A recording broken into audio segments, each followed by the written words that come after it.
Good morning, all.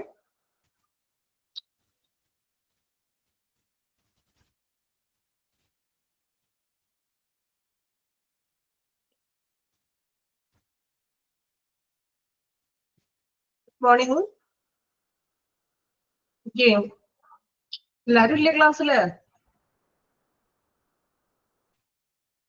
ഇപ്പൊ നമുക്ക് class start ചെയ്യാം. അപ്പോ നമ്മള്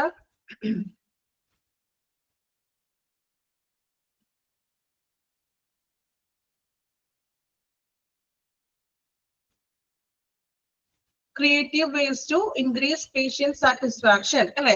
പേഷ്യന്റിന്റെ സാറ്റിസ്ഫാക്ഷൻ വർദ്ധിപ്പിക്കാൻ വേണ്ടിയിട്ട് നമുക്ക് ചെയ്യാൻ പറ്റുന്ന ക്രിയേറ്റീവ് വേസുകളാണ് നമ്മൾ പറഞ്ഞുകൊണ്ടിരുന്നത്. അപ്പോൾ ആദ്യം അതിലുള്ള 8 പോയിന്റുകൾ നമ്മൾ പറഞ്ഞു. ദെൻ വേറെ വരുന്ന ക്രിയേറ്റീവ് ആയിട്ടുള്ള മെത്തേഡ്സുകളാണ് നമ്മൾ പറഞ്ഞുകൊണ്ടിരുന്നത്. അപ്പൊ അതിൽ നമ്മൾ develop rapport, make it personal, അവിടെ വരെയാണോ പറഞ്ഞത്? ഓർക്കുന്നുണ്ടോ? മേക്ക് ഇറ്റ് പേഴ്സണൽ പറഞ്ഞില്ലേ നമ്മള്? പറഞ്ഞോ? മെഡിക്കൽ സ്ക്രൈബിനെ വെക്കുന്ന കാര്യവും ഓർക്കുന്നുണ്ടോ? Yes. Then educate the patient പറഞ്ഞായിരുന്നു. ആ പോയിന്റ് വായിച്ചു നമ്മള്. എഡ്യൂക്കേറ്റ് ദ പേഷ്യന്റ് പറഞ്ഞോ? ഇല്ല. ഓക്കെ, 2 പോയിന്റ് ആണ് സ്റ്റാർട്ട് ചെയ്യണം. ഓക്കെ, നോക്കാം. Educate the patient. അപ്പോ മൂന്നാമത്തെ ഒരു വേ ആണ്. ഡെവലപ്പ് റാപ്പോർട്ട് കഴിഞ്ഞു, make it personal, then educate the patient. നോക്കാം കേട്ടോ. എഡ്യൂക്കേറ്റ് ദ പേഷ്യന്റ് വായിക്കാം.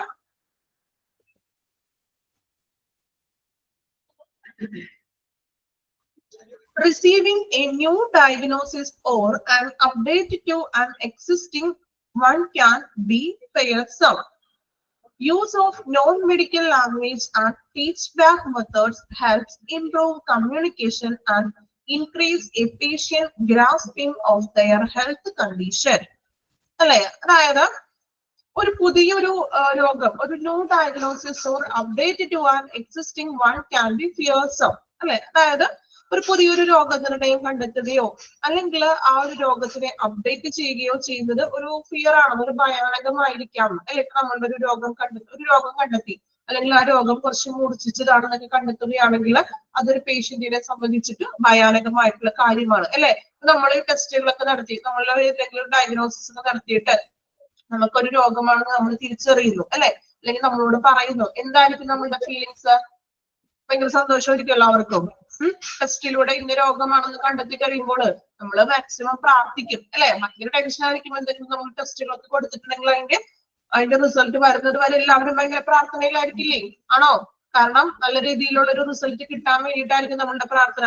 ഈശ്വര, ഒരു അസുഖങ്ങളൊന്നും ഉണ്ടാവില്ലേ, അല്ലെങ്കിൽ ടെസ്റ്റ് റിസൾട്ട് നല്ലതായിരിക്കില്ലേ എന്നായിരിക്കില്ലേ നമ്മളുടെ പ്രാർത്ഥിക്കുന്നത്? ആണോ? എല്ലാവരും അങ്ങനെ തന്നെയല്ലേ ചിന്തിക്കുന്നത്? ഇവിടെ പറയുന്നത്, നമ്മളൊരു ടെസ്റ്റിലൂടെ ഒരു രോഗം കണ്ടെത്തുമ്പോൾ അല്ലെങ്കിൽ ആ ഒരു രോഗത്തിന് ഇന്ന കാരണങ്ങളൊക്കെ ഉണ്ടെന്ന് കണ്ടെത്തുമ്പോൾ സ്വാഭാവികമായിട്ട് നമുക്കൊരു പേടി വന്നേക്കാം അല്ലെ? Use of non medical language and teach back method helps improve the communication and increase patient grasping of their health condition. So non medical teaching മെത്തേഡിലൂടെയും മറ്റും നമുക്ക് ആശയവിനിമയം നടത്താവുന്നത്. അതായത് നോൺ മെഡിക്കൽ ലാംഗ്വേജ് എന്താണ് ഉദ്ദേശിക്കുന്നത്? നമുക്കറിയാം, ഈ ഡോക്ടേഴ്സും നഴ്സസും മെഡിക്കൽ ലാംഗ്വേജ്, അതായത് മെഡിക്കൽ ടേംസും കാര്യങ്ങളൊക്കെ വെച്ചിട്ട് നമ്മളോട് സംസാരിക്കും പേഷ്യന്റിനോട്. പക്ഷെ ഒരു പേഷ്യന്റിനെ സംബന്ധിച്ചിട്ട് നമുക്ക് അതിനെ കുറിച്ചിട്ട് യാതൊരു അറിവുമില്ലാത്ത ഒരു വ്യക്തിയോട് മെഡിക്കൽ ടേമുകളും കാര്യങ്ങളും പറഞ്ഞിട്ടുണ്ടെങ്കിൽ നമുക്ക് വല്ലതും മനസ്സിലാകുമോ? ഇല്ല അല്ലെ?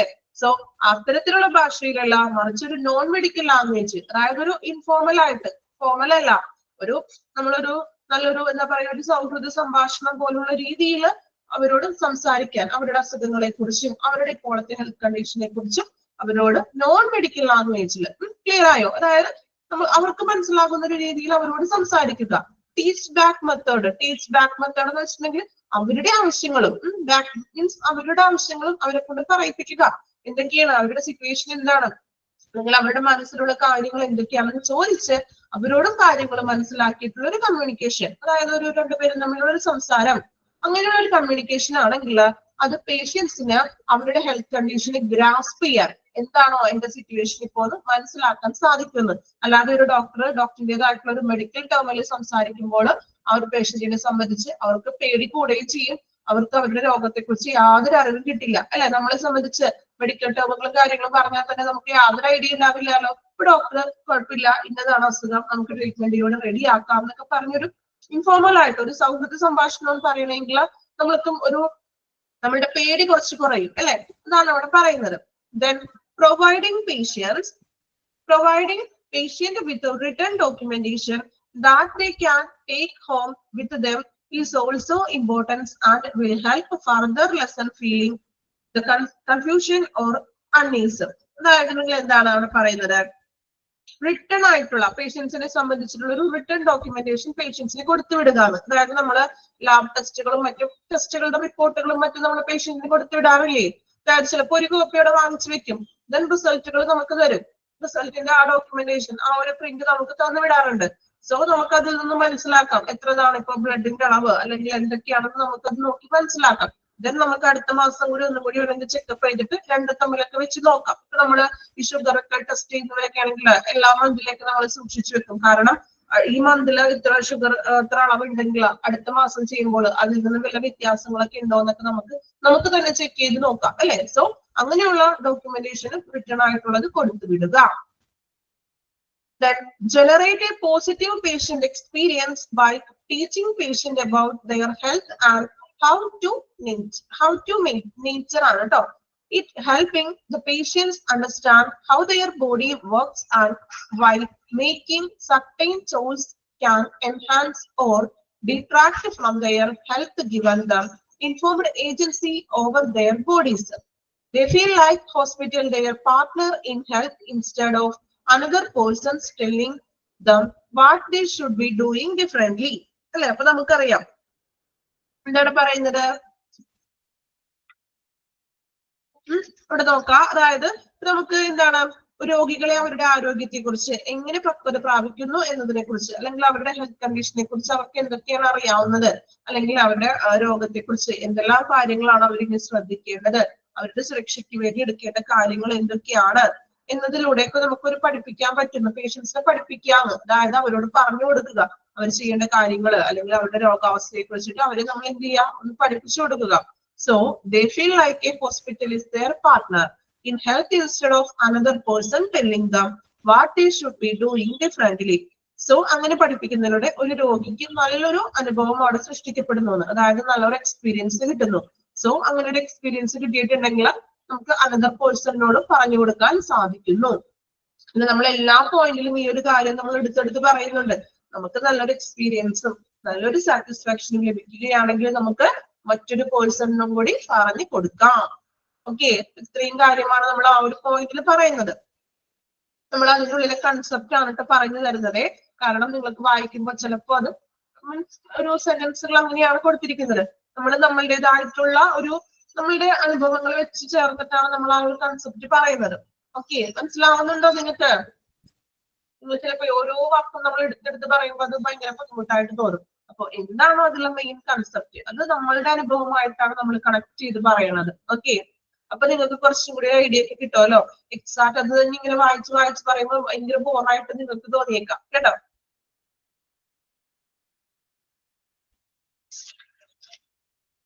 Then next നോക്കാം, എൻഷുർ ക്ലീൻലെസ് അല്ലെ, ശുചിത്വം ഉറപ്പാക്കുക.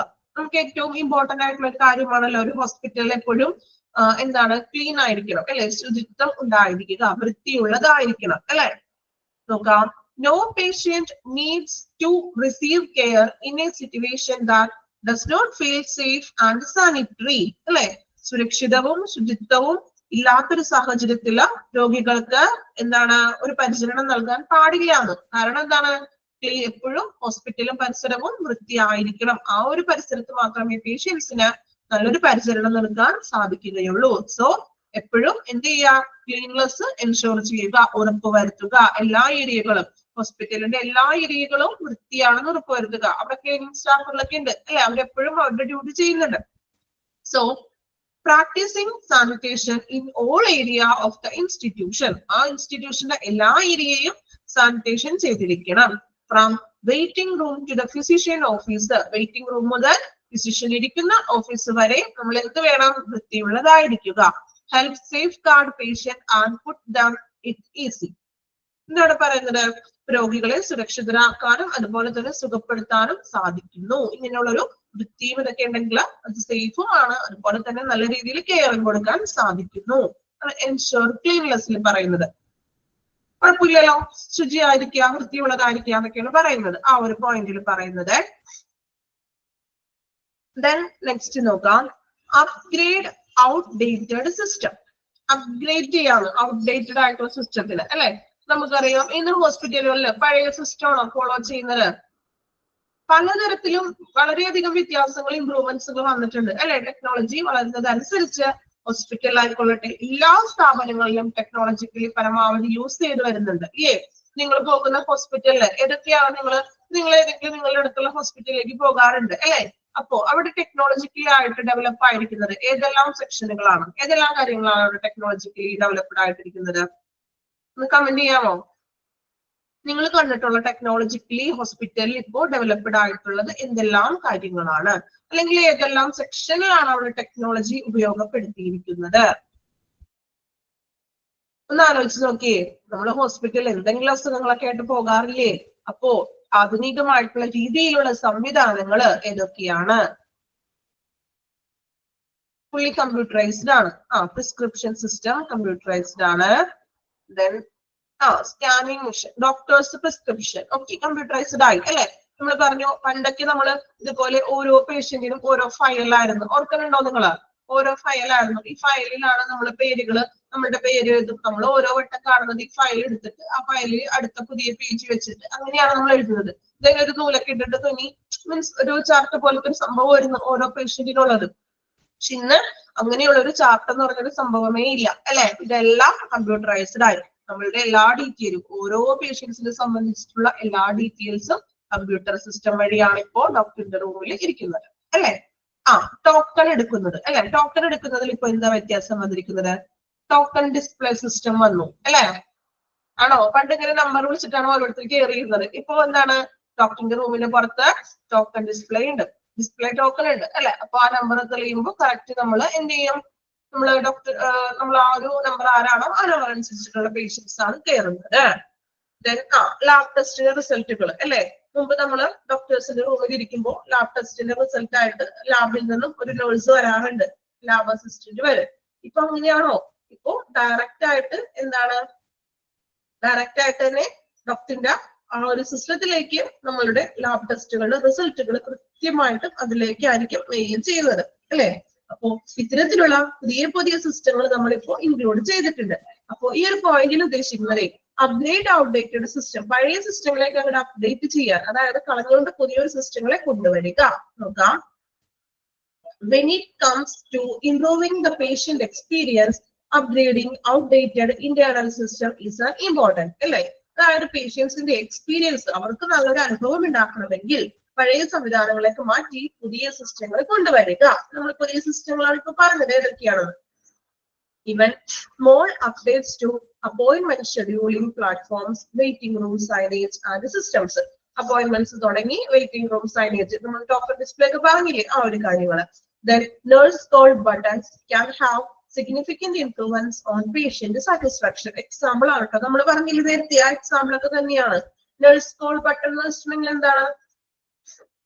നഴ്സ് കോൾ ബട്ടൺ, ഡോക്ടറിന്റെ റൂമിൽ ഒരു ബട്ടൺ ഉണ്ടാവും, ആ ബട്ടൺ അമർത്തുമ്പോൾ ഒരു ചെറിയൊരു സൗണ്ട് ഒക്കെ വരും, ബീപ്പ് സൗണ്ട്. സോ അപ്പൊ നഴ്സിനെ വിളിക്കാനായിട്ടുള്ള ഒരു ബട്ടൺ ആണ് നഴ്സ് കോൾ ബട്ടൺ. ഓക്കെ. പിന്നെ നിങ്ങളോട് ഞാൻ ചോദിച്ച ഓരോ എക്സാമ്പിളും ഇതിന് ഉദാഹരണമാണ്.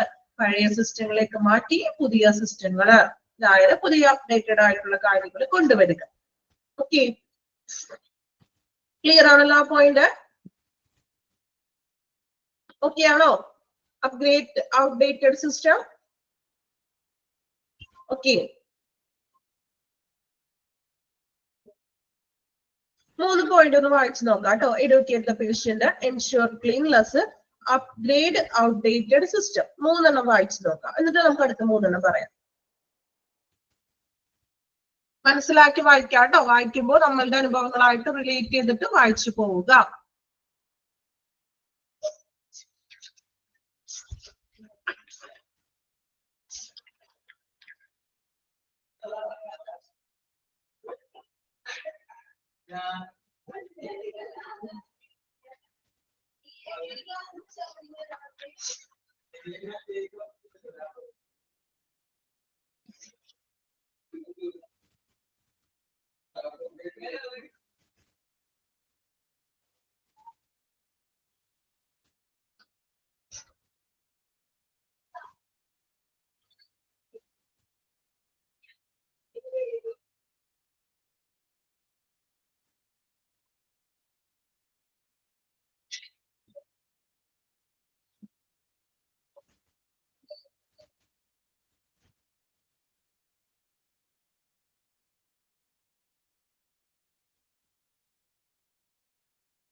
മൂന്ന് പോയിന്റ് വായിക്കാം കേട്ടോ. Ensure cleanness, update outdated system.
Complete ചെയ്തല്ലോ അവരോ?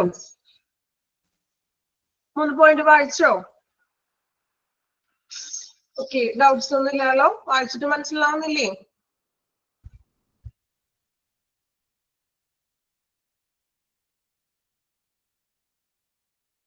ഓക്കെ,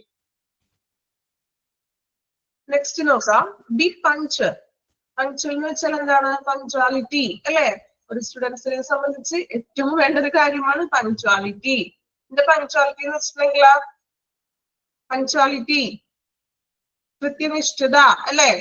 കൃത്യസമയത്ത് അല്ലെങ്കിൽ കൃത്യനിഷ്ഠത പാലിക്കുക. നോക്കാം. Punctuality reveals a practitioner's respect for a patient's busy schedule. അല്ലെ? അപ്പോ സമയനിഷ്ഠത എന്ന് പറഞ്ഞിട്ടുണ്ടെങ്കിൽ ഒരു രോഗിയുടെ തിരക്കുള്ള ഷെഡ്യൂളിനോടുള്ള ഒരു പ്രാക്ടീഷണറിന്റെ ഒരു ആദരവ് വെളിപ്പെടുത്തണം. അതായത് പേഷ്യൻസിന്റെ ബിസി ഷെഡ്യൂള്, പേഷ്യൻസിന് പല കാരണങ്ങളും ഉണ്ടാകാം. സോ ഒരു ഡോക്ടർ എന്ന നിലയിൽ അല്ലെങ്കിൽ ഹോസ്പിറ്റല് പഞ്ച്വാലിറ്റി പാലിക്കണം. ഒരു ഡോക്ടർ അല്ലെങ്കിൽ നേഴ്സ് പഞ്ച്വാലിറ്റി പാലിക്കാം. കൃത്യസമയത്ത് ഡോക്ടറെ കൺസൾട്ടേഷൻ ഇരിക്കുക. If an organization find it difficult to see patient in a timely manner, they may require to examine their scheduling process and or staffing needs. അല്ലെ? അപ്പോ ഡോക്ടേഴ്സും കൃത്യമായിട്ട് എന്ത് ചെയ്യുക? പേഷ്യൻസിനോട് ഒരു ആദരവ് കാണിക്കുക, അതായത് ഒരു കൃത്യനിഷ്ഠത കാണിക്കുക. പേഷ്യന്റ് വന്ന് ചീട്ടെടുത്ത് കറക്റ്റ് സമയത്ത് ഇരുന്നാലും ഡോക്ടർ വന്നില്ലെങ്കിൽ അത് പേഷ്യൻസിനോട് കാണിക്കുന്ന ഒരു ആദരവില്ലായ്മയല്ലേ? സോ എന്ത് ചെയ്യുക? ഡോക്ടേഴ്സ് സമയത്ത് വന്ന് കൃത്യനിഷ്ഠത പാലിക്കുക. അതുപോലെ തന്നെ ഇപ്പോ എന്തെങ്കിലും ഡോക്ടേഴ്സിന്റെയും സ്റ്റാഫിന്റെയും കൂടി ടൈമൊക്കെ നോക്കിയിട്ട് നമ്മൾ പേഷ്യൻസും കുറച്ച് അഡ്ജസ്റ്റ്മെന്റുകൾ ചെയ്യണമെന്ന്. അതായത് ഇപ്പൊ നമ്മള് ചിലപ്പോ എക്സാമ്പിൾ പറയണമെങ്കിൽ ഇപ്പൊ നമ്മൾ ഡോക്ടറെ കാണാനായിട്ട് വെയിറ്റ് ചെയ്തിരിക്കുകയാണ്. അപ്പൊ പെട്ടെന്ന് ഡോക്ടറിന് എന്തെങ്കിലും ചിലപ്പോ ഡോക്ടർ റൗണ്ട്സിന് പോകും. ചിലപ്പോ കുറച്ച് പേഷ്യൻസിന് നോക്കിയിട്ട് 10 പേഷ്യന്റിന് നോക്കിയിട്ട് ചിലപ്പോ ആളൊന്ന് റൗണ്ട്സിന് പോകും. അവിടെ കിടക്കുന്ന പേഷ്യൻസിനെ രോഗികളെ കാണാനായിട്ടൊക്കെ പോകാറുണ്ട് അല്ലെ? അപ്പൊ നമ്മൾ ഇരുന്നിരുന്ന് മുഷിയും അല്ലെ? ആണോ? നമുക്ക് ഇരുന്നിരുന്ന് ദേഷ്യം വരും. കുറെ നേരം ആയല്ലോ, അതിന്റെ ഇടയിൽ ഡോക്ടർ എവിടേക്ക് എനിക്ക് പോയെന്നൊക്കെ നമ്മള് ചിലപ്പോ നഴ്സിനോടൊക്കെ പോയി കാര്യം അന്വേഷിക്കും അല്ലെ? അപ്പോ ഡോക്ടർക്ക് അവരുടെയും കൂടി നോക്കേണ്ട ഉത്തരവാദിത്വം ഉണ്ടല്ലോ. അപ്പൊ അതിനിടയിൽ ചിലപ്പോ റൗണ്ട്സിന് പോകാം. അല്ലെങ്കിൽ ഇപ്പോ ഇപ്പൊ ഗൈനക്കിനെയാണ് ഇപ്പൊ കാണുന്നെങ്കിൽ ഗൈനക്കോളജി ആയിട്ടുള്ള ഡോക്ടേഴ്സ് ഒക്കെ ആണെങ്കിൽ ചിലപ്പോ അവിടെ അഡ്മിറ്റഡ് ആയിട്ടുള്ള ലേബർ റൂമിൽ നിന്ന് എന്തെങ്കിലും ചിലപ്പോ ഒരു കോളൊക്കെ വരാം. മീൻസ് എന്തെങ്കിലും ഒരു എമർജൻസി ആയിട്ടുള്ള സർജറി ചെയ്യാനോ അല്ലെങ്കിൽ എമർജൻസി സി സെക്ഷൻ ചെയ്യാനൊക്കെ ആയിട്ടൊക്കെ കോള് വരുമ്പോ ചിലപ്പോ അതിനുവേണ്ടി ടൈം എടുക്കും. 1-2 മണിക്കൂറൊക്കെ ഡോക്ടറിന് പെട്ടെന്ന് തന്നെ ഓപ്പറേഷൻ തിയേറ്ററിലോട്ട് ചെല്ലേണ്ട കാര്യമൊക്കെ ഉണ്ടാകും. അപ്പോ അങ്ങനെയുള്ള ഒരു സിറ്റുവേഷൻ ഒക്കെ വരുമ്പോൾ പേഷ്യന്റ് എന്ത് ചെയ്യാ? കുറച്ച് ക്ഷമയോടുകൂടി കാത്തിരിക്കാണ് അല്ലെ? ഇതൊക്കെ നമ്മൾക്ക് സംഭവിക്കുന്ന കാര്യങ്ങളല്ലേ? ആണോ? ചിലപ്പോ നമുക്ക് ദേഷ്യം വരും. നമ്മൾ അത്രയും നേരം വെയിറ്റ് ചെയ്തിരുന്നു. ചിലപ്പോ നമ്മുടെ നമ്പർ എത്താറാവുമ്പോഴേക്ക് ആയിരിക്കും ഡോക്ടർ ചിലപ്പോ എനിക്ക് പോകുന്നത് അല്ലെ? പലർക്കും അങ്ങനത്തെ ഒരു അനുഭവം ഉണ്ടായി കാണും. ഉണ്ടോ അങ്ങനെ? അപ്പോ അങ്ങനെയുള്ള സിറ്റുവേഷൻസിൽ പേഷ്യൻസും കുറച്ച് അവരോട് എന്ത് ചെയ്യുക? സഹകരിക്കുക. ഓക്കെ, ഡോക്ടേഴ്സും കൃത്യനിഷ്ഠത പാലിക്കണം, പേഷ്യന്റും അതുപോലെ കൃത്യനിഷ്ഠത പാലിക്കണം. അതുപോലെ തന്നെ ചില ആളുകളെ ടോക്കൺ നമ്പറൊക്കെ ഓൾറെഡി എടുത്തു വെച്ചിട്ട് പോയിട്ടുണ്ടാകും. പക്ഷെ ആ ടൈമിൽ ചിലപ്പോൾ ആളവിടെ ഉണ്ടാവില്ല അല്ലെ? പലപ്പോഴും സംഭവിക്കാറുള്ള ഒരു കാര്യമില്ല ഇത്. ടോക്കൺ നമ്പറൊക്കെ ചിലപ്പോൾ ഓൾറെഡി ബുക്കിംഗ് ഒക്കെ ചെയ്ത് പോയിട്ടുണ്ടാകാം. ദെൻ ആ ടോക്കൺ നമ്പർ വിളിക്കുമ്പോൾ ആൾ ഉണ്ടാവില്ല. അപ്പൊ എന്ത് ചെയ്യും? ഓട്ടോമാറ്റിക്കലി അടുത്ത ആള് കയറി പോകും, ഇല്ലേ? ഇതൊക്കെ നമ്മളുടെ ജീവിതത്തിൽ സർവ്വസാധാരണമായിട്ട് നടക്കുന്ന കാര്യങ്ങളാണ്. ആണോ? അല്ലെ? ഇതൊക്കെ നമുക്ക് നമ്മുടെ ലൈഫിലുള്ളതാണ്, ഉണ്ടായിട്ടുണ്ട്. ഓക്കെ, അപ്പൊ അതാണ് പങ്ക്ച്വാലിറ്റിയുടെ കാര്യം പറയുന്നത്, അല്ലെ? അപ്പൊ എത്ര സിമ്പിൾ ആയിട്ട് നമ്മളിത് പറഞ്ഞു പോകുന്നു, അല്ലെ? നിങ്ങൾക്ക് ചാപ്റ്റർ കണ്ടപ്പോ ഭയങ്കര ബോറായിട്ടും അങ്ങനെയൊക്കെ തോന്നിയേക്കാം. പക്ഷെ നമ്മളുടെ ലൈഫിലെ അനുഭവങ്ങൾ വെച്ച് പറഞ്ഞപ്പോ നിങ്ങൾക്ക് ഇത് സിമ്പിൾ ആയിട്ട് തോന്നിയില്ലേ? നിങ്ങൾക്ക് ബോറായിട്ട് തോന്നുന്നുണ്ടോ? തോന്നിയോ ബോറായിട്ട്? ഫസ്റ്റില് കുറച്ച് ബോറിംഗ് ആണെന്ന് നിങ്ങൾ പറഞ്ഞു, അല്ലെ? പക്ഷെ ഇതെല്ലാം നമ്മളുടെ അനുഭവമാണ്. നമ്മളൊരു ഹോസ്പിറ്റലിൽ ചെന്നിട്ടുള്ള, നമുക്ക് അനുഭവിച്ചിട്ടുള്ള ഓരോ കാര്യങ്ങളാണ് ഇവിടെ പറഞ്ഞു പോകുന്നത്. Okay, set expectation. അടുത്തത് എക്സ്പെക്ടേഷൻ എന്ന് വെച്ചാൽ എന്താ? പ്രതീക്ഷകൾ, അല്ലെ? നമ്മൾക്ക് പേഷ്യൻസിനെ സംബന്ധിച്ചിട്ട് ഒരുപാട് പ്രതീക്ഷകളോടെയാണ് നമ്മൾ ഹോസ്പിറ്റലിൽ പോകുന്നത്. ആണോ? ഒരുപാട് പ്രതീക്ഷകൾ വെച്ചിട്ടല്ലേ നമ്മൾ പോകുന്നത്. നമ്മളുടെ അസുഖം ഭേദമാകും, അല്ലെങ്കിൽ നമുക്കൊരു അസുഖം വരുമ്പോൾ ഹോസ്പിറ്റലിൽ പോകേണ്ട കാര്യമുണ്ടോ? വീട്ടിൽ തന്നെ ഇരുന്നാൽ പോരെ? എന്തുകൊണ്ടാണ് ഹോസ്പിറ്റലിൽ പോകുന്നത്? ഡോക്ടർ നോക്കിയിട്ടുണ്ടെങ്കിൽ ചികിത്സിച്ചാൽ എന്റെ അസുഖം ഭേദമാകും എന്നുള്ള ഒരു പ്രതീക്ഷ നമ്മളുടെ ഓരോരുത്തരുടെയും ഉള്ളില് ഉള്ളത് കൊണ്ടാണ് നമ്മൾ എന്ത് ചെയ്യുന്നത്? ഹോസ്പിറ്റലിൽ പോയി ഡോക്ടറെ കാണാൻ പോകുന്നത്, അല്ലെ? സോ എക്സ്പെക്ടേഷൻ, പ്രതീക്ഷകൾ എങ്ങനെയാണെന്ന് നോക്കാം.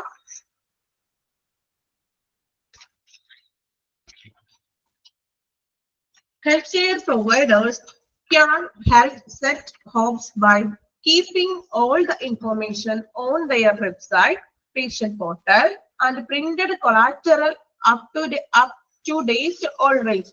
അല്ലെ? അതായത് ഹെൽത്ത് കെയർ പ്രൊവൈഡേഴ്സ് എന്ത് ചെയ്യണം? വെബ്സൈറ്റുകളിലും അതുപോലെ തന്നെ ഹോസ്പിറ്റലിന്റെ പോർട്ടലുകൾ, അല്ലെ? പേഷ്യന്റ് പോർട്ടലുകൾ, അതുപോലെ തന്നെ പ്രിന്റഡ് കൊളാറ്ററൽ. പ്രിന്റഡ് കൊളാറ്ററൽ എന്ന് പറഞ്ഞിട്ടുണ്ടെങ്കിൽ പ്രിന്റഡ് ആയിട്ടുള്ള വിശേഷണങ്ങൾ, അതായത് പ്രിന്റഡ് ആയിട്ടൊക്കെ നമ്മൾ അടിച്ചിട്ടുണ്ടാവില്ലേ? ഓരോ മീൻസ് ഹോസ്പിറ്റലിനെ കുറിച്ചിട്ടുള്ള ഓരോ ഡീറ്റെയിൽസും കാര്യങ്ങളും, അല്ലെങ്കിൽ നമ്മുടെ രോഗങ്ങളെ കുറിച്ചിട്ടുള്ളതോ അങ്ങനെയുള്ള കാര്യങ്ങളൊക്കെ പ്രിന്റ് ചെയ്യുന്നതിനെയാണ് പ്രിന്റഡ് കൊളാറ്ററൽ എന്ന് പറയുന്നത്, കേട്ടോ. അപ്പൊ അങ്ങനെയുള്ള കാര്യങ്ങളൊക്കെ അപ്ഡേറ്റ് ചെയ്തുകൊണ്ടിരിക്കണമെന്ന് ഹോസ്പിറ്റലിന്റെ വെബ്സൈറ്റിലും പേഷ്യന്റിന്റെ പോർട്ടലെല്ലാം അവര് അപ്ഡേറ്റ് ചെയ്തുകൊണ്ടിരിക്കണം. നമ്മുടെ സിസ്റ്റം, നമ്മുടെ ഫോണിൽ ഓരോ ആപ്ലിക്കേഷൻസ് ചെയ്യുമ്പോൾ നമ്മൾ അത് കറക്റ്റ് ആയിട്ട് അപ്ഡേറ്റ് ചെയ്ത് പോകണ്ടേ? അതുപോലെ തന്നെ ഇവിടെയും എന്ത് ചെയ്യുക? അപ്ഡേറ്റ് ചെയ്തുകൊണ്ടിരിക്കുക. Including an FAQ section on printed and digital material that directs how to refill prescription, receive care after hours, and schedule appointment also plays vital role in aligning patients' hopes with their experiences. FAQ എന്ന് വെച്ചാൽ എന്താണ്? FAQ അറിയാമോ? FAQ frequently asked questions എന്ന് എഴുതി വെച്ചോളൂ. frequently asked question, അതായത് നമ്മള് പേഷ്യൻസിനോട് പതിവ് ചോദ്യങ്ങളൊക്കെ ചോദിക്കാന്നൊക്കെ പറയൂലേ? FAQ സെക്ഷൻ, ചോദ്യങ്ങളൊക്കെ ചോദിക്കലും അത് പ്രിന്റഡ് ആയിട്ടോ അല്ലെങ്കിൽ ഡിജിറ്റലൈസ്ഡ് ആയിട്ടോ ഒക്കെ നമ്മൾ വെക്കുന്നത്.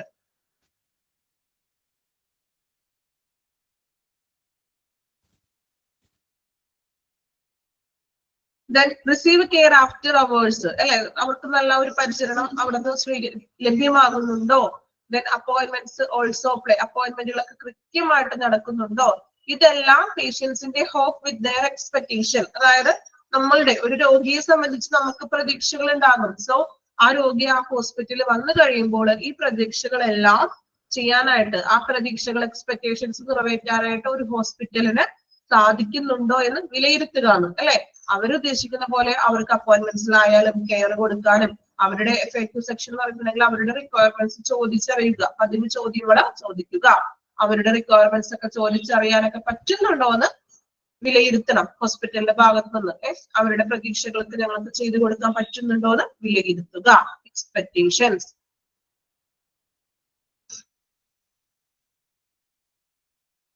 ഓക്കെ, ദെൻ നെക്സ്റ്റ് നോക്കാം. Go digital. ഡിജിറ്റൽ എന്ന് വെച്ചാൽ എന്താണ്? ഡിജിറ്റലൈസിലേക്ക് മാറാൻ നോക്കാം. Hospital can do just about anything with a few taps on our phone, from paying our bills to booking a vacation, അല്ലേ? നിങ്ങളുടെ കയ്യിലിരിക്കുന്ന ഫോണുകളുടെ ഉപയോഗിച്ചിട്ട് എന്തെല്ലാം കാര്യങ്ങളാണ് നമുക്ക് ചെയ്യാൻ പറ്റുന്നത്? ഒരു ഹോസ്പിറ്റലിനെ സംബന്ധിച്ചിട്ട് എന്തെല്ലാം കാര്യങ്ങൾ നമുക്ക് ചെയ്യാൻ പറ്റും? ഇന്ന് ഫോണിൽ കൂടി നമുക്ക് എല്ലാ കാര്യങ്ങളും ചെയ്തൂടെ? ഓൺലൈൻ അപ്പോയിന്റ്മെന്റ്സ് എടുക്കാം, അതുപോലെ എന്താണ് ബില്ല് പേയ്മെന്റ് ചെയ്യാം. Then booking on A vacation, നമുക്ക് എവിടെയെങ്കിലും ട്രിപ്പ് പോകണോ? നമുക്ക് ട്രെയിൻ ടിക്കറ്റോ അല്ലെങ്കിൽ മറ്റു ടിക്കറ്റുകളോ എല്ലാം തന്നെ നമുക്ക് ഓൺലൈനായിട്ട് നമ്മുടെ ഫോണിൽ നിന്നും ചെയ്യാം, അല്ലെ? ഡിജിറ്റലൈസ്ഡ് ആണ് ഇപ്പോ. നമുക്ക് അതിനു വേണ്ടി ഒരു ഏജൻസി പോകണമെന്നില്ല. ഹോസ്പിറ്റലിൽ നമ്മൾ ചീട്ട് എടുക്കണമെങ്കിൽ നേരിട്ട് പോകണമെന്ന് നിർബന്ധമുണ്ടോ? ഡോക്ടറെ കാണാനായിട്ടേ അപ്പോയിന്റ്മെന്റ് എടുക്കണമെങ്കിലേ നമുക്ക് ഫോണിൽ ഒന്നില്ലെങ്കിൽ വിളിക്കാം അല്ലെ, അല്ലെങ്കിൽ ഇമെയിൽ അയക്കോ എന്തെങ്കിലും ആ ഒരു രീതിയിൽ നമുക്ക് ചെയ്യാവുന്നത്. നമ്മളുടെ ഫോൺ കൊണ്ട് അത്രയും പ്രയോജനം ഇപ്പൊ ഉണ്ട്. ഡിജിറ്റലൈസ്ഡ് ആണ് ഇപ്പോ അല്ലെ. Digitizing your practice can generate proficiency for your staff and patients that make better everyone's experience. അല്ലെ, അപ്പോ നമ്മൾ പറഞ്ഞു ഇങ്ങനെയുള്ള കാര്യങ്ങൾ നമ്മൾ ഡിജിറ്റലൈസ് ആണ് ചെയ്യുന്നത്. അപ്പോയിന്റ്മെന്റുകളൊക്കെ എടുക്കാനും ഡോക്ടറെ കാണാനും ബില്ല് പേയ്മെന്റ് ചെയ്യാനും. ഇപ്പൊ എല്ലാവരും ഗൂഗിൾ പേ യൂസ് ചെയ്യുന്നവരായിരിക്കുമല്ലോ, ആണോ? നമ്മൾ ക്യാഷ് കയ്യിൽ വെക്കാറുണ്ട് ഇപ്പൊ സത്യം പറഞ്ഞാല്. എല്ലാത്തിനും ഒരു ചെറിയൊരു കടയിൽ പോയി ചെറിയൊരു സാധനം വാങ്ങിക്കണമെങ്കിൽ പോലും നമ്മൾ ക്യാഷ് ഗൂഗിൾ പേ ചെയ്യണവരായിരിക്കും അല്ലെ. ഭൂരിഭാഗം പേരും ഒരു 50% ആളുകളും ഇപ്പോ ഗൂഗിൾ പേ യൂസ് ചെയ്യുന്നവരാണ്. നമ്മൾ ഹോസ്പിറ്റലിൽ ആയിട്ടുണ്ടെങ്കിലും ബില്ലുകളും കാര്യങ്ങളൊക്കെ പേയ്മെന്റ് ചെയ്യുന്നത് ഈ ഒരു നമ്മൾ ഗൂഗിൾ പേ വഴിയൊക്കെ ആയിരിക്കും അല്ലെ. അപ്പോ അങ്ങനെ ചെയ്യുന്നത് കൊണ്ട് സ്റ്റാഫുകൾക്കും അതുപോലെ തന്നെ ആ പേഷ്യൻസിനും അതിലുള്ള പ്രാവീണ്യം കൂടി വർദ്ധിപ്പിക്കുകയാണ് അല്ലെ. അതായത് ഇങ്ങനെയുള്ള ടെക്നോളജിക്കൽ പരമായിട്ടുള്ള ഒരു സ്കില്ല് കഴിവ് അവിടെ വർദ്ധിക്കും. നമ്മളുടെ പേഷ്യൻസിന്റെ ആയാലും അതുപോലെ തന്നെ സ്റ്റാഫുകളുടെ ആയാലും ആ ഒരു മീൻസ് അതിനുള്ള ഒരു കഴിവ് ഡിജിറ്റലൈസ് അത് അറിയാനും ചിലർക്ക് അറിയാത്ത ആളുകളൊക്കെ ഉണ്ട് അല്ലെ. ഇങ്ങനെ ചെയ്യുന്നതിലൂടെ നമുക്ക് അതിൽ കൂടുതൽ അറിവും കൂടി ലഭിക്കുന്നു. The right software also digitalize every step of the patient journey from booking an appointment to paying their deductives. വെച്ചിട്ടുണ്ടെങ്കിൽ എന്താ അവിടെ പറയുന്നത്? ഇപ്പൊ നല്ലൊരു നമുക്കറിയാം അപ്പോയിന്റ്മെന്റ് ചെയ്യാം, അതായത് അപ്പോയിന്റ്മെന്റുകൾ എടുക്കാനോ അല്ലെങ്കിൽ പേയിങ് ദെയർ ഡിഡക്റ്റീവ്സ് എന്ന് വെച്ചിട്ടുണ്ടെങ്കിൽ കിഴിവ്, അതായത് ബില്ലുകളും കാര്യങ്ങളൊക്കെയാണ് ഉദ്ദേശിക്കുന്നത് കേട്ടോ. ഇപ്പൊ ബില്ല് ചെയ്യാനോ അപ്പോയിന്റ്മെന്റ് ചെയ്യാനോ ഒക്കെ നമുക്ക് ഈ ഒരു മെത്തേഡിലൂടെ സോഫ്റ്റ്വെയറിലൂടെ ഒക്കെ സാധിക്കുന്നത്. അതായത് നമ്മൾ പല ഡിജിറ്റലൈസ്ഡ് ആയിട്ടാണ് ഇപ്പോ ഹോസ്പിറ്റലിലും ഓരോ കാര്യങ്ങൾ ചെയ്തു വരുന്നത്. അപ്പൊ നിങ്ങൾ നേരത്തെ പറഞ്ഞില്ല നമ്മള് കമ്പ്യൂട്ടറൈസ്ഡ് ആണ്. അതുപോലെ ബില്ലുകൾ പേയ്മെന്റ് ചെയ്യാം, അപ്പോയിന്റ്മെന്റ് വിളിച്ച് നമുക്ക് ചോദിക്കാം, അല്ലെങ്കിൽ മെസ്സേജ് അയക്കാം, മെസ്സേജ് അയച്ചിട്ട് റിമൈൻഡർ ഓർമ്മിപ്പിക്കാം അല്ലെ. അതുപോലെ തന്നെ ലാബിന്റെ ടെസ്റ്റുകളുടെ റിസൾട്ടുകൾ ചിലപ്പോൾ നമ്മുടെ ഫോണിലോട്ട് വാട്സപ്പ് ചെയ്യാനാണെങ്കിൽ അവർ വാട്സപ്പ് ചെയ്ത് തരും ഇല്ലേ. ഇപ്പോൾ ലബോറട്ടറിയിലൊക്കെ അങ്ങനെ വാട്സപ്പില് റിസൾട്ട് നമ്മൾ വിളിക്കുമ്പോൾ ഇട്ട് തരാറുണ്ട് നമ്മൾ പറയുമ്പോ ഇല്ലേ. വാട്സപ്പിൽ നമുക്ക് ലബോറട്ടറിയിലൊക്കെ ചെയ്തു തരാറുണ്ട് അല്ലെ. മുമ്പൊന്നും അപ്പൊ അങ്ങനത്തെ ഒരു ഇതൊന്നും ഉണ്ടായിരുന്നില്ല. പക്ഷെ ഇന്ന് ടെക്നോളജി ഡെവലപ്ഡ് ആയതുകൊണ്ട് തന്നെ അങ്ങനെയുള്ളൊരു നമുക്ക് അങ്ങനത്തേക്ക് ഒരു എന്താ പറയാ ഒരു സാഹചര്യം ഉണ്ട് ഇപ്പോ അല്ലെ. നമ്മളുടെ ടെസ്റ്റുകളുടെ റിസൾട്ടുകൾ ചിലപ്പോൾ നമ്മുടെ വാട്സപ്പിൽ അവർ PDF ആയിട്ടൊക്കെ അയച്ചിട്ടുണ്ടാവും. അപ്പോൾ ഡിജിറ്റലൈസിലോട്ട് മാറുക, അതാണ് അവിടെ ഉദ്ദേശിക്കുന്നത്. ഓക്കെ, 3 പോയിന്റ് ഒന്ന് വായിച്ചു നോക്കാം കേട്ടോ. B punctual, set expectation, go digital. മനസ്സിലാക്കി വായിക്കാം കേട്ടോ.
വായിക്കുമ്പോൾ നമ്മളുടെ റിലേറ്റഡ് ആയിട്ടുള്ള അനുഭവങ്ങളുമായിട്ട് നമ്മുടെ എക്സ്പീരിയൻസ് ആയിട്ട് കണക്ട് ചെയ്ത് വായിക്കുക കേട്ടോ.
കംപ്ലീറ്റ് ചെയ്തില്ലേ 3 പോയിന്റ്? വായിച്ചില്ല അവരോ? ഓക്കെ, നെക്സ്റ്റ് 3 പോയിന്റ് കൂടെ ഉള്ളു കേട്ടോ. നോക്കാം. ഡിക്രീസ് വെയിറ്റ് ടൈംസ്, കാത്തിരിപ്പ് സമയങ്ങൾ കുറയ്ക്കാം. നോക്കാം. Decrease the amount of time that the patient spent in waiting rooms. Plan to get അവിടെ ഒരു കറക്ഷൻ ഉണ്ട് കേട്ടോ. അത് അടുത്ത ദിവസം ഞാൻ പറയാവേ. ടെക്സ്റ്റ് ഒന്ന് നോക്കണം. റിഡ് എന്നല്ലേ, rid of time spend travelling and from appointments, removing stress and attendance barriers for many patients. അതായത് decrease the amount of time patient spend waiting rooms അല്ലെ. അതായത് ഡോക്ടറെ കാണാൻ വേണ്ടി നമ്മൾ പേഷ്യന്റുകൾ വെയിറ്റ് ചെയ്തിരിക്കാറുണ്ട്. സോ ഈ വെയിറ്റിംഗ് റൂമിലുള്ള ടൈമുകൾ പരമാവധി കുറയ്ക്കാൻ. അതായത് നമ്മൾ നേരത്തെ പറഞ്ഞില്ലേ, കുറെ പേര് കാത്തിരുന്ന് ചിലപ്പോൾ ഉച്ചവരെയൊക്കെ ആകുമ്പോഴേക്കും പകുതി പേര് ചിലപ്പോൾ വീട്ടിൽ തിരിച്ചു പോകും. അത്ര നേരം വെയിറ്റ് ചെയ്തിരിക്കാൻ. അല്ലെങ്കിൽ ചില പേഷ്യൻസിന്റെ സിറ്റുവേഷൻ അങ്ങനെയായിരിക്കും. വളരെ എന്താ പറയാ, ഭയങ്കര ബുദ്ധിമുട്ടിയിരിക്കുന്ന ആളുകളൊക്കെ ആണെങ്കിൽ, മീൻസ് അവരുടെ അസുഖം മൂലം ബുദ്ധിമുട്ടിയാണെങ്കിൽ അത് അവർക്ക് വലിയ ബുദ്ധിമുട്ടാണ് കുറെ നേരം വെയിറ്റ് ചെയ്യാന്നുള്ളത്. Plan to get rid of time spend travelling to and, rid ചെയ്യാന്ന് വെച്ചാൽ ഒഴിവാക്കുക എന്നാണ് കേട്ടോ. അവോയ്ഡ് ചെയ്യാന്നൊക്കെ ഒരു മീനിങ് ആണ് റിഡ്. അവോയ്ഡ് എന്ന് വേണമെങ്കിൽ സൈഡിൽ എഴുതിയിട്ടോളൂ. അവോയ്ഡ് ഒഴിവാക്കുക. അതായത് ഈ അപ്പോയിന്റ്മെന്റ്സിൽ എടുക്കുന്ന കുറെ ടൈമുകളും അങ്ങനെയുള്ള സ്പെൻഡ് ട്രാവലിംഗ് മീൻസ് എന്താണ് അവിടെ പറയുന്നത്, പുറത്തേക്കുള്ള സമയങ്ങളും കാത്തിരിപ്പ് സമയങ്ങളൊക്കെ പരമാവധി ഒഴിവാക്കാൻ. പേഷ്യൻസിന് എത്രയും പെട്ടെന്ന് ഡോക്ടറെ കണ്ട് ട്രീറ്റ്മെന്റ്സ് കൊടുക്കാൻ. Patient registration paper work also contribute to longer wait times അല്ലെ. നമുക്കറിയാം ഈ രജിസ്ട്രേഷൻ ചെയ്യാൻ തന്നെ ഒത്തിരി സമയം എടുക്കേണ്ടതായിട്ട് വരും അല്ലെ. നമ്മൾക്ക് എല്ലാവർക്കും അനുഭവമുള്ള കാര്യമാണല്ലോ. റിസപ്ഷനിൽ പോയിട്ട് കുറെ നേരം, ചിലപ്പോൾ റിസപ്ഷനിൽ ചെല്ലുമ്പോൾ ഒരു സ്റ്റാഫ് അവിടെ ഉണ്ടാവുള്ളൂ, 2-3 സിസ്റ്റം ഒക്കെ ഉണ്ടാവും, ചിലപ്പോൾ ഒരു സ്റ്റാഫ് ഉണ്ടാവുള്ളൂ. അങ്ങനെയാണെങ്കിൽ നമ്മൾ ഒത്തിരി നേരം ക്യൂ നിൽക്കേണ്ടതായിട്ടൊക്കെ വരും ഇല്ലേ. അനുഭവം ഉണ്ടായിട്ടുണ്ട് അങ്ങനെ? റിസപ്ഷനിൽ പോയിട്ടേ ഒരുപാട് നേരം ക്യൂ നിൽക്കേണ്ട ഒരു അവസ്ഥ വന്നിട്ടുണ്ടോ? നമുക്ക് സത്യം പറഞ്ഞ ദേഷ്യം വരും അല്ലെ. ഒരുപാട് നേരം ഈ രജിസ്ട്രേഷൻ തന്നെ നടക്കണമെങ്കിൽ ചിലപ്പോൾ അരമണിക്കൂറോളം നിങ്ങൾ ക്യൂ നിന്നിട്ടായിരിക്കും രജിസ്ട്രേഷൻ പേപ്പർ വർക്കുകൾ നടക്കുന്നത്. സോ അത് ഒത്തിരി നേരം നമ്മൾ wait ചെയ്യിക്കുന്നു. Hospitals can use secure online program to let patient completing submit their registration paperwork. അല്ലെ. സോ അതുകൊണ്ട് ഈ രജിസ്ട്രേഷൻ പേപ്പർ വർക്കുകളെല്ലാം ഓൺലൈൻ പ്രോഗ്രാം ചെയ്യാൻ, ഓൺലൈൻ ആയിട്ട് ചെയ്യുമ്പോൾ പെട്ടെന്ന് ഓരോ പേഷ്യൻസിന് നമുക്ക് ചെയ്യാൻ പറ്റും. Then their appointment further deducting time spent in the waiting room. So registrations പെട്ടെന്ന് തന്നെ പൂർത്തിയാക്കാൻ അതിനായിട്ട് ഓൺലൈൻ രജിസ്ട്രേഷൻ തുടങ്ങാം. സോ നമുക്ക് എന്ത് ചെയ്യാം, വെയിറ്റിംഗ് ടൈമും കുറയ്ക്കാൻ പറ്റുന്നു. ഓരോരുത്തരെ എഴുതി ഡീറ്റെയിൽസ് ഒക്കെ എഴുതി വരുമ്പോൾ നമുക്കറിയാലോ എത്ര പേരുടെ ഒരു അരമണിക്കൂറിൽ കൂടുതൽ നമ്മൾ വെയിറ്റ് ചെയ്ത് നിൽക്കേണ്ടതായിട്ട് വരും. സോ അതെല്ലാം അപ്പോയിന്റ്മെന്റ്സുകൾ ഓൺലൈൻ ആക്കുക. അപ്പൊ നമ്മളുടെ വെയിറ്റിംഗ് ടൈം നമുക്ക് പരമാവധി പേഷ്യൻസിന്റെ വെയിറ്റിംഗ് ടൈം കുറയ്ക്കാൻ സാധിക്കുന്നു. ഓക്കെ, അപ്പൊ വെയിറ്റിംഗ് ടൈം പരമാവധി കുറയ്ക്കാം. അതിപ്പോ ഡോക്ടറെ കാണാൻ വേണ്ടി മാത്രമല്ല കേട്ടോ. അതുപോലെ തന്നെ ഇപ്പൊ നമ്മള് ലബോറട്ടറി പോയിട്ടും കുറെ നേരം വെയിറ്റ് ചെയ്തൊക്കെ ഇരിക്കേണ്ട വരില്ലേ. ചിലപ്പോൾ സ്റ്റാഫുകളുടെ കുറവ് മൂലം നമ്മള് വെയിറ്റിംഗ് ടൈം കൂടും അല്ലെ. ഓരോ സെക്ഷനിലും അത്യാവശ്യത്തിനുള്ള പേഷ്യൻസിന്റെ എണ്ണത്തിനനുസരിച്ചുള്ള സ്റ്റാഫുകളുടെ കുറവ് മൂലവും നമുക്ക് എന്ത് ചെയ്യേണ്ട വരും, വെയിറ്റ് ചെയ്യേണ്ടതായിട്ടും വന്നേക്കാം അല്ലെ. നോക്കാം, ഒന്ന് വായിച്ചു നോക്കിയ പോയിന്റ് ഡിക്രീസ് വെയിറ്റ് ടൈംസ്.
വായിച്ചോ? കംപ്ലീറ്റ് ചെയ്തോ? ഡിക്രീസ് വെയിറ്റിംഗ് ടൈം എന്ന് പറഞ്ഞ point.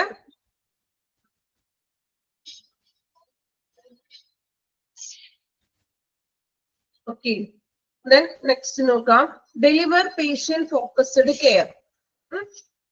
Deliver focused patient care. പേഷ്യന്റിന്റെ കെയർ ഫോക്കസ് ചെയ്യാവുന്ന, നമുക്കറിയാം ഒരു പേഷ്യന്റ് സെൻട്രിക് ആണ് ഹോസ്പിറ്റൽ എന്ന് പറയുന്നത്.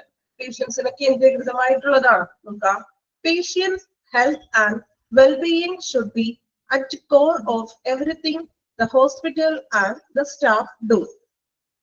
അതായത് രോഗികളുടെ ആരോഗ്യവും അവരുടെ വെൽബീയിങ്, അവരുടെ ക്ഷേമവും ആശുപത്രിയും, ഹോസ്പിറ്റൽ ആൻഡ് സ്റ്റാഫ് ഡു, ആശുപത്രിയും ജീവനക്കാരും ചെയ്യുന്ന എല്ലാ അവരുടെ അടിസ്ഥാനത്തിലായിരിക്കണമെന്ന്. അതായത് പേഷ്യൻസിനെ ഫോക്കസ് ചെയ്തുകൊണ്ട് വേണം അവരുടെ ആരോഗ്യവും ക്ഷേമവും ഒക്കെ പരിഗണിക്കുവാൻ. Patient focused care consider the patient values and individual preference. Patient focus care consider ചെയ്യുന്നത് പേഷ്യൻസിന്റെ വാല്യൂ, അവരുടെ മൂല്യവും അതുപോലെ തന്നെ അവരുടെ വ്യക്തിഗതമായിട്ടുള്ളത്, ഇൻഡിവിജ്വൽ പ്രിഫറൻസ്, വ്യക്തിഗതമായിട്ടുള്ള പ്രിഫറൻസിനെയാണ് ഫോക്കസ് ചെയ്യുന്നത്. As well as their health requirements, അതുപോലെ തന്നെ അവരുടെ ഹെൽത്ത് റിക്വയർമെന്റ്സ്, ആരോഗ്യപരമായിട്ടുള്ള ആവശ്യങ്ങളും. Education and technological updates that streamline their experience, donate the patient-focused care, eventually improving the patient experience and patient satisfaction scores. So, അവരുടെ ആവശ്യങ്ങളെയും അവരുടെ റിക്വയർമെന്റ്സുകളെയും അതുപോലെ തന്നെ അവരുടെ വാല്യൂസ്, അവരുടെ മൂല്യങ്ങളെയും നമ്മൾ പരിഗണിക്കുമ്പോൾ പേഷ്യൻസിന്റെ എക്സ്പീരിയൻസും അതനുസരിച്ചിട്ട് സംതൃപ്തി പേഷ്യൻസിന് നേടാൻ സാധിക്കുന്നു. സോ അവരുടെ സ്കോറുകളും മെച്ചപ്പെടും, അതായത് സംതൃപ്തി സ്കോറുകളും കൂടുതലായിട്ട് മെച്ചപ്പെടും. അവർക്ക് സാറ്റിസ്ഫാക്ഷൻ ലഭിക്കുന്നുണ്ടെങ്കിൽ അവരുടെ സ്കോറുകളും നല്ല സ്കോറുകളായിരിക്കും, അല്ലെ? എല്ലാം വെരി ഗുഡ് അല്ലെങ്കിൽ സാറ്റിസ്ഫൈഡ് എന്നുള്ള സ്കോറുകളായിരിക്കും കൂടുതലും അധികം അവർക്ക് ലഭിക്കുന്നത്, അല്ലെ? നമുക്ക് സാറ്റിസ്ഫൈഡ് ആണെങ്കിൽ നമ്മളെല്ലാം വലിയ സാറ്റിസ്ഫൈഡ് എന്ന് കൊടുത്തൂടെ? നമുക്ക് മോശമായിട്ടുള്ള അനുഭവമാണെങ്കിൽ നമ്മൾ വെരി ബാഡ് എന്നുള്ളതായിരിക്കും കൂടുതൽ സ്കോറും ചെയ്യപ്പെടുന്നത്. ഓക്കെ, വായിച്ചു നോക്കാം. Deliver patient focused care.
Complete ചെയ്തോ?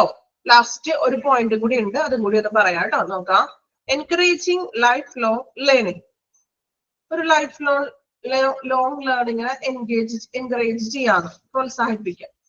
Health care practices and systems are continuously evolving.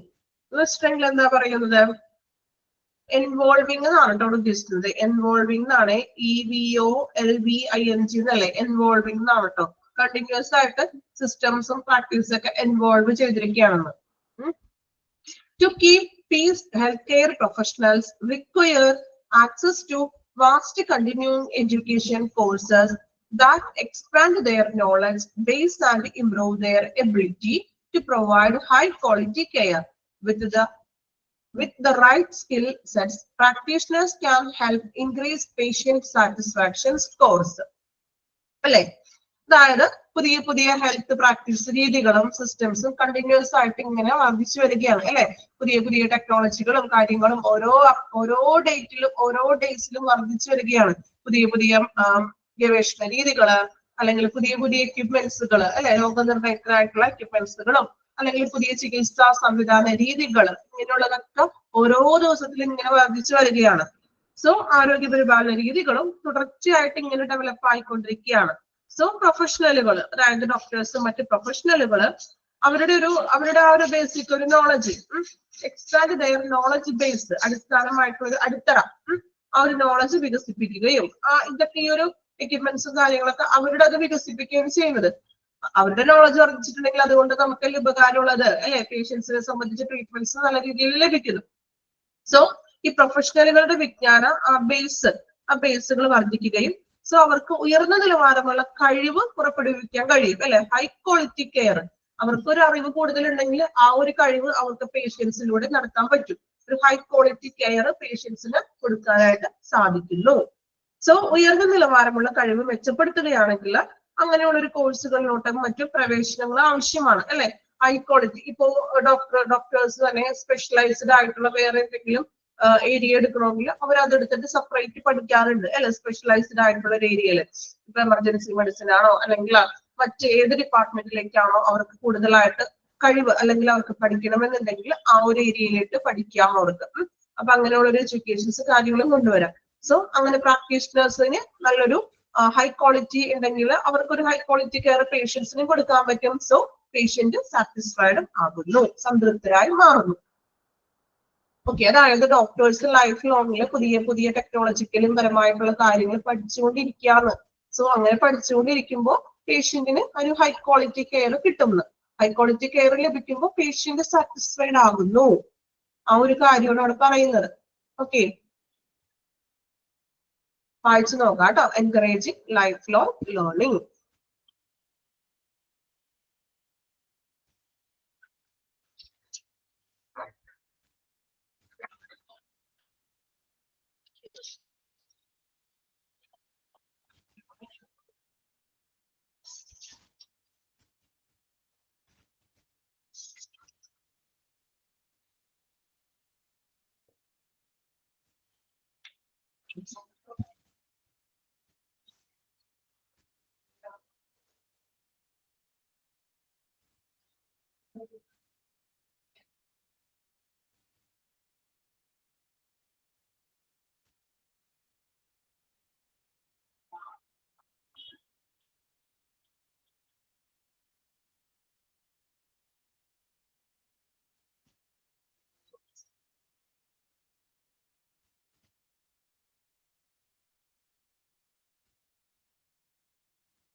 Okay, complete ചെയ്തോ?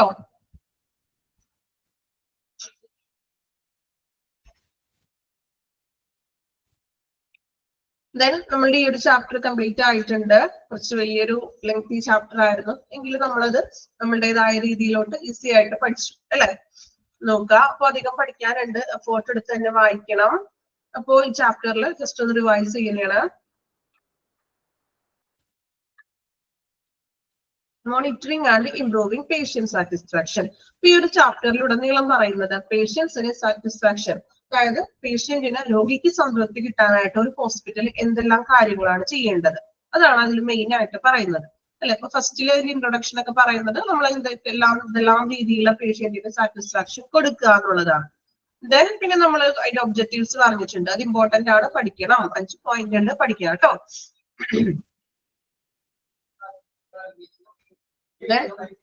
Importance of measuring patient satisfaction, അതിന്റെ 5 റീസൺസ് നമ്മൾ ഓരോ റീസൺസും പഠിച്ചു. ദെൻ ആ റീസൺസിന് പേഷ്യന്റ് കെയറിൽ നമുക്ക് എന്ത് ചെയ്യാൻ പറ്റും. ദെൻ അതോടൊപ്പം തന്നെ ഓരോ ഫ്ലോ ചാർട്ടുകൾ ഉണ്ട്. ഈ 5 റീസണുകളിലും ഫ്ലോ ചാർട്ടുകൾ ഉണ്ട്. ആ ഫ്ലോ ചാർട്ടുകൾ കൃത്യമായിട്ട് പഠിക്കുക കേട്ടോ. 5 റീസണിനും കൊടുത്തിട്ടുണ്ട്, അത് കൃത്യമായിട്ടും ടേബിൾ നിങ്ങൾ പഠിച്ചു വെക്കുക കേട്ടോ. പിരമിഡ് ഇമ്പോർട്ടന്റ് ആണ്, പഠിക്കണം. എക്സാമിന് പ്രീവിയസ് ചോദിച്ചിട്ടുണ്ട്, അത് പഠിച്ചു കേട്ടോ. ദെൻ ഇംപ്രൂവ് പേഷ്യന്റിന്റെ റിട്ടൻഷൻ ഇംപ്രൂവ് ചെയ്യാനായിട്ടുള്ള കാര്യങ്ങളും. ദെൻ നമ്മൾ പിന്നെ സർവേ ആണ് പഠിച്ചത് അല്ലെ, പേഷ്യന്റ് സാറ്റിസ്ഫാക്ഷൻ സർവേ നോക്കി.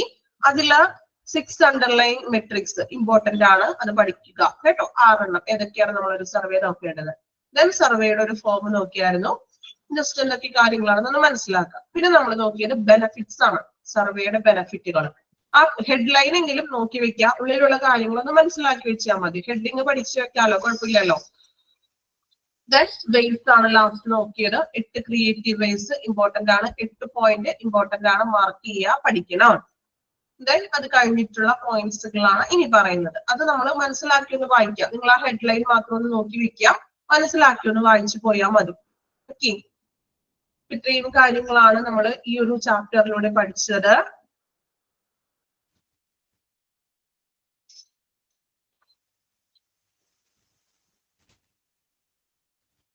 ഒരു വലിയ ചാപ്റ്റർ കംപ്ലീറ്റ് ആയിട്ടുണ്ട്. എന്തായിരുന്നു നിങ്ങളുടെ ഫീലിങ്സ്? പറയൂ. ചാപ്റ്റർ ഭയങ്കര ബുദ്ധിമുട്ടായിരുന്നോ? ആദ്യ തുടക്കത്തിൽ നിങ്ങൾക്ക് ഇച്ചിരി ബുദ്ധിമുട്ടൊക്കെ തോന്നിക്കാണും അല്ലെ? പിന്നെ നമ്മൾ നമ്മുടേതായ അനുഭവങ്ങൾ വെച്ചല്ലേ നമ്മൾ ഈ ഒരു ചാപ്റ്റർ ഫുള്ള് നീങ്ങിയത് ആണോ? അപ്പൊ ബോറായിട്ട് തോന്നിയോ? ബോറിംഗ് ഒക്കെ മാറിയോ? അപ്പൊ റെസ്പോൺസ് ചെയ്യും, നിങ്ങൾക്ക് പറയാനുള്ള അവസരം കൊടുക്ക്. 5 മിനിറ്റ് ലാസ്റ്റ് നിങ്ങൾക്ക് നിങ്ങളുടെ ഡൗട്ട്സുകളോ നിങ്ങളുടെ അഭിപ്രായങ്ങളൊക്കെ പറയാം. ഓക്കെ ആണ് എല്ലാവരും? ഇച്ചിരി വായിച്ച് മനസ്സിലാക്കിയെടുക്കേണ്ട ചാപ്റ്റർ ആണ്. നിങ്ങൾക്കറിയാലോ, നമ്മൾ ലാസ്റ്റ് മൊഡ്യൂളൊക്കെ ആവുമ്പോൾ കുറച്ച് ജനറൽ ആയിട്ടുള്ള ടോപ്പിക്കുകൾ വരുന്നുണ്ട്. നമ്മൾ തന്നെ സ്വയം അത് കുറച്ച് എഫോർട്ട് എടുത്തൊക്കെ വായിച്ചു പോരേണ്ട ഒരു ഏരിയ ആണ് അല്ലെ? അപ്പൊ അതുകൊണ്ട് നമ്മളുടെ ഭാഗത്തുനിന്നും നിങ്ങളുടെ ഭാഗത്തുനിന്നും നല്ല രീതിയിൽ എഫോർട്ട് എടുത്ത് തന്നെ വേണം പഠിക്കുവാൻ. ഓക്കെ, പഠിക്കുന്നുണ്ടോ? എന്നിട്ട് പഠനം തുടങ്ങിയോ? നമ്മളുടെ ഈ ഒരു ലാസ്റ്റ് എക്സാം ഒക്കെ ആവാറായിട്ടുണ്ട്. ലാസ്റ്റ് മീൻസ് നമ്മളുടെ 3rd and 4th module exam അല്ലെ? അപ്പൊ നന്നായിട്ടൊക്കെ പ്രിപ്പയർ ചെയ്യാതിന് വേണ്ടി ഇപ്പോഴേ പഠിക്കുക. എല്ലാം കുറച്ച് ലെങ്തി ആയിട്ടുള്ള ചാപ്റ്റേഴ്സുകളൊക്കെയാണ് അല്ലെ? എല്ലാ ചാപ്റ്റേഴ്സും ഒരു 10 പേജോ 10 പേജ് കൂടുതലൊക്കെ ഉണ്ട്. സോ അതനുസരിച്ചിട്ട് പഠിച്ചു പോവുക. എല്ലാം കൂടി ലാസ്റ്റ് ടൈമിൽ പഠിക്കാതിരിക്കുക. ഓക്കെ, മോക്ക് ടെസ്റ്റുകളൊക്കെ ഡെയിലി ചെയ്യുന്നുണ്ടല്ലോ അവരോ? മോക്ക് ടെസ്റ്റ് കൃത്യമായിട്ട് ചെയ്യുന്നുണ്ടല്ലോ?